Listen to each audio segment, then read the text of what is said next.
बचपन से पता है मुझे मून पे जाने के लिए, स्पेस पे जाने के लिए बहुत मन था, साइंस पढ़ने के लिए। और सब लोग का आई थिंक मन ही क्या होगा कि काश एक बार नासा घूम के आते, काश एक बार जो इंडिया में है श्रीहरिकोटा उधर जाके आते, मून पे विजिट करके आते हैं ना, ऐसे सपना हम लोग बचपन से देखते हैं। तो इधर अहमदाबाद में विक्रम साराभाई स्पेस एग्जीबिशन ऐसा करके स्पेस का एक एग्जीबिशन है। तो मैं इधर थोड़ा सा मून का, स्पेस पे जाने का ऐसा थोड़ा सा फील लेना चाहती हूँ। पता नहीं अंदर क्या होगा, शायद से एलियन होगा या फिर कोई चंद्रयान जैसा कुछ तो होगा। देखते क्या होता है। तो मैं आती हूँ इधर, देखते कैसा होता है। तो चलिए मेरे साथ थोड़ा स्पेस का मजा लेते हैं, आइए।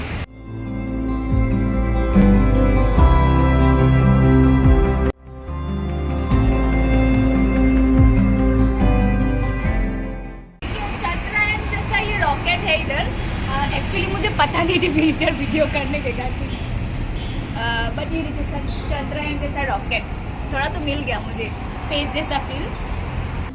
ये जो देख रही है ये विक्रम साराभाई, जिसके नाम पे ये space centre Vikram Sarabhai space exhibition नाम से जाना गया है। और वो थे एक साइंटिस्ट और एस्ट्रोनॉमर, तो इसी के नाम से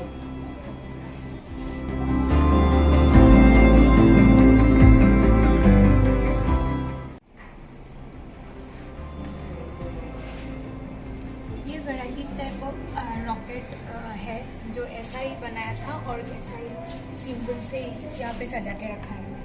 ये सब यहाँ पे लिखा है, देखो फर्स्ट रॉकेट लॉन्च हुआ था इसरो से फर्स्ट रॉकेट लॉन्च हुआ था। तो यहाँ पे दिखाया गया है कैसा कैसा रॉकेट लॉन्च हुआ था। इधर लिखा है इसरो।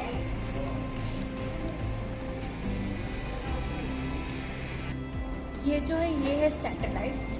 तो आप लोग को पता होगा जब रॉकेट लॉन्च करते हैं उस पर रॉकेट का नीचे का एरिया तो ऐसे फायर होके चले जाते हैं।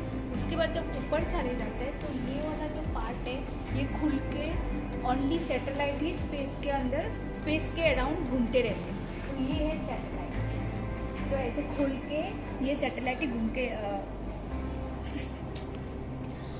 सैटेलाइट का काम ये है कि सैटेलाइट से जो भी सिग्नल है वो साइंटिस्ट को भेजना, लाइक ऊपर में क्या चल रहा है, उधर क्या है, उसका वेदर क्या है, उधर कुछ एलियन वगैरह कुछ है क्या, या फिर पानी है क्या। ऑब्वियसली पानी तो ढूंढते हैं जब मून पे जाते हैं, तो वो सब भेजना, सिग्नल भेजना। और वो सैटेलाइट बहुत साल तक घूमते रहता है जब तक वो डिसअपियर नहीं होता या फिर साइंटिस्ट लोग नहीं सोचते कि सैटेलाइट को वापस लाना है।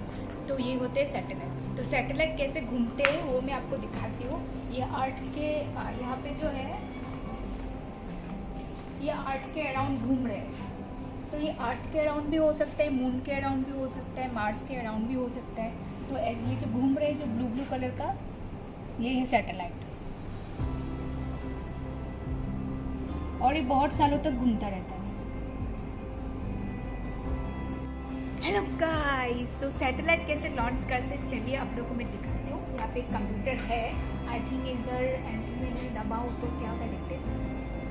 एंटर।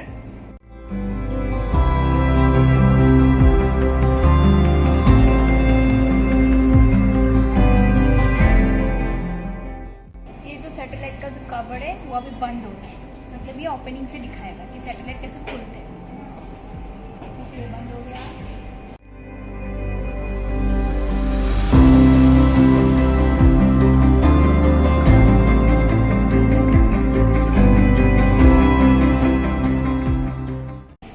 सैटेलाइट अभी खुल गया है धीरे धीरे।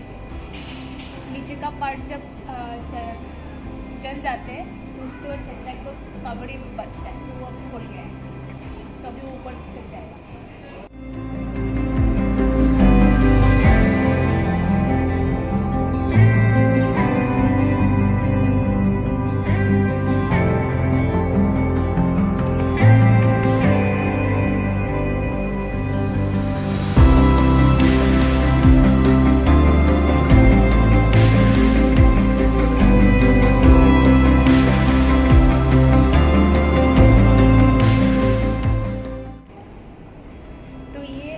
सैटेलाइट लॉन्च होता है। लॉन्च मतलब ऐसे करके अभी कोई भी प्लैनेट हो उसके अराउंड घूमेगा, बस इतना ही था। ये सूट से जो स्पेस में जाने के लिए एस्ट्रोनॉट पहनते हैं। ये है सुनीता विलियम्स जो नासा के बड़े एस्ट्रोनॉट थे। ये है कल्पना चावला जो इंडियन के एस्ट्रोनॉट थे, आप लोग को पता है।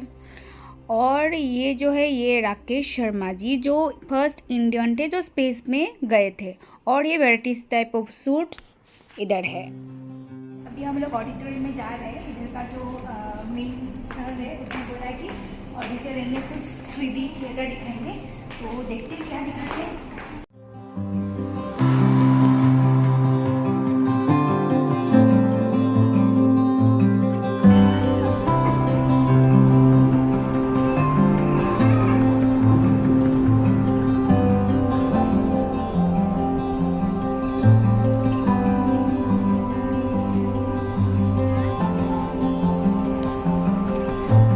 सदियों से हमारे पूर्वज आश्चर्य से अंतरिक्ष की ओर डगडगी लगाए देखते रहे हैं और खगोलीय पिंडों की गति एवं उनके रहस्यों को समझने की कोशिश करते रहे हैं। यह अवलोकन ब्रह्मांड के रहस्यों को समझने के लिए मनुष्य के प्रयत्नों की शुरुआत रही है।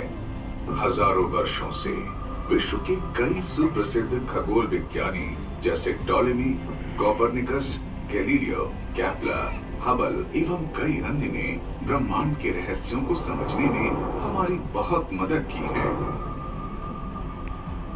खगोल विज्ञान में भारत की भी बहुत सुदृढ़ परंपरा रही है। आर्यभट्ट, ब्रह्मगुप्त, वराहमिहिर एवं भास्कराचार्य के योगदान से सभी बखूबी परिचित हैं।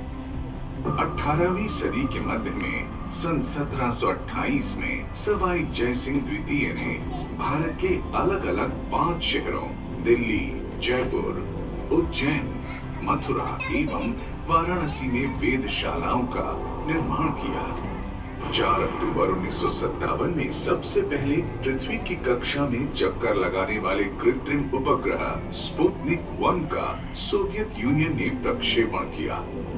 इसके पश्चात 1 महीने से कम समय में ही सोवियत यूनियन ने पृथ्वी की कक्षा में स्पुतनिक 2 को भेजा, जिसमें लाइका नाम की कुतिया को भी भेजा गया था।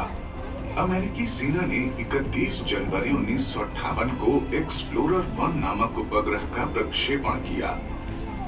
अप्रैल 1961 में रूस के यूरी गागरिन अंतरिक्ष में पहुंचने वाले पहले व्यक्ति बने।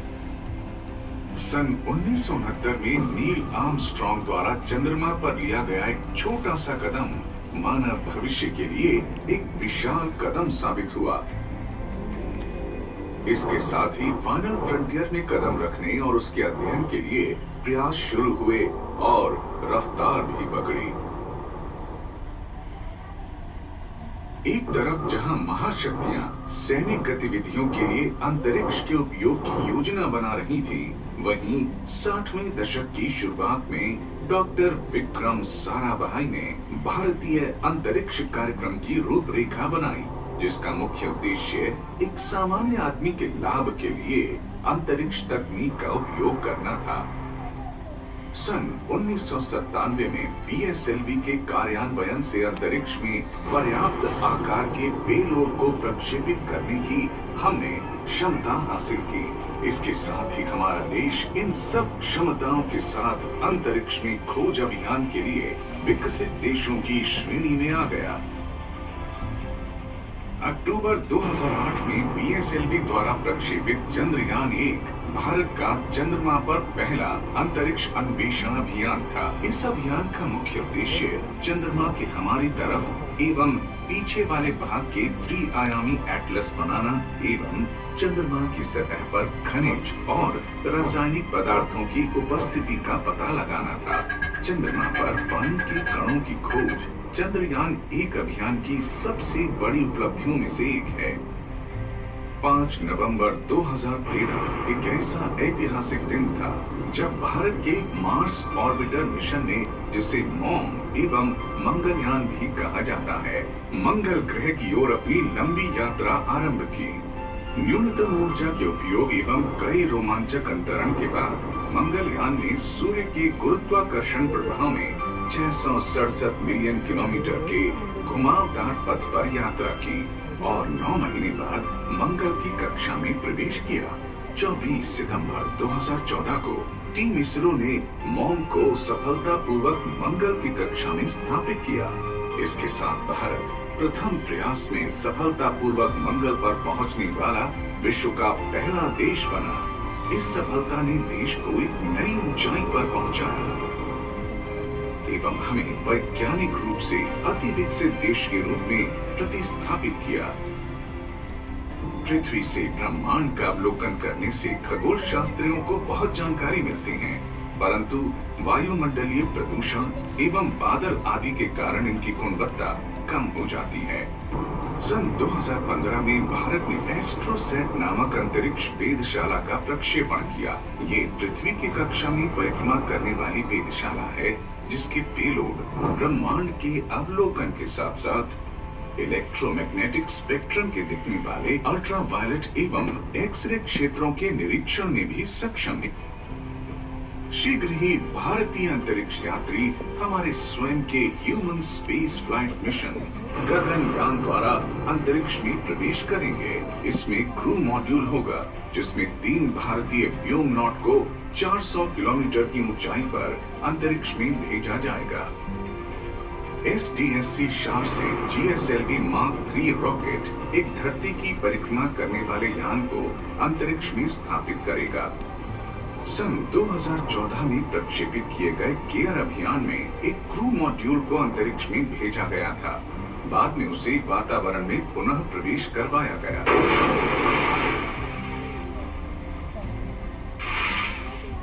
पृथ्वी एवं अंतरिक्ष के साथ साथ अन्य ग्रहों पर घटने वाली कई घटनाएं सूर्य की गतिविधियों से प्रभावित होती हैं। इसलिए इनको निकट से समझना एवं इसका अध्ययन करना आवश्यक है। भारत का आगामी अन्वेषण अभियान आदित्य L1 सूर्य के ऊपरी वातावरण की गतिविधियों का अध्ययन करेगा, जिससे हमारा विश्वसनीय PSLV रॉकेट शुरुआत में अंतरिक्ष यान को पृथ्वी की दीर्घ वृत्ताकार कक्षा में स्थापित करेगा। तत्पश्चात इसकी मोटर को एक के बाद एक कई बार फायर करके अंतरिक्ष यान पृथ्वी की कक्षा को छोड़कर लैग्रेंजियन पॉइंट L1 की ओर अपनी यात्रा शुरू करेगा, जो पृथ्वी से लगभग 1.5 मिलियन किलोमीटर दूर है।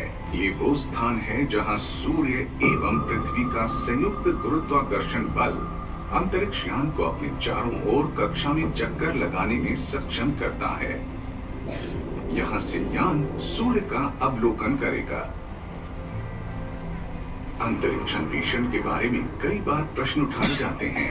हमारे समय के सुप्रसिद्ध भौतिक शास्त्री स्वर्गीय डॉक्टर स्टीफन हॉकिंग के अनुसार भविष्य में पृथ्वी रहने लायक नहीं रहेगी और मानव जाति को जीवित रहने के लिए पृथ्वी को छोड़ना ही पड़ेगा और इस ब्रह्मांड में अपने लिए नया घर तलाशना होगा।